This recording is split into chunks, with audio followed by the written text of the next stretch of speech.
இவங்களுக்காக அந்த அம்மா சொல்லுகிறது தீமைக்கு நீங்க உடன் போயிட்டீங்கன்னா தேவன் கிட்ட என்ன சொல்லுவீங்க பதிலு?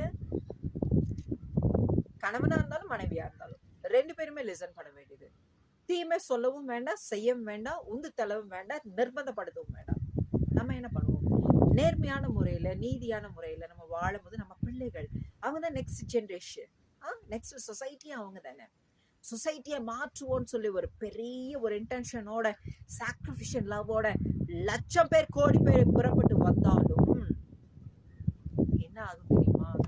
ஈச் அண்ட் எவ்ரி ஃபேமிலியில இருந்து எவ்ரி பேரண்ட்ஸ், எவ்ரி பர்சன்ஸ் நம்மளை நல்லவர்களாகவும் நம்மளுடைய குழந்தைகளையும் நம்ம ஃபேமிலியும் நல்லவங்களாகவும் நடத்தி வைக்கும் போது சொசைட்டி ஆட்டோமேட்டிக்கா என்ன ஆகும்? எல்லாமே நன்மையானதாக மாறிடும்.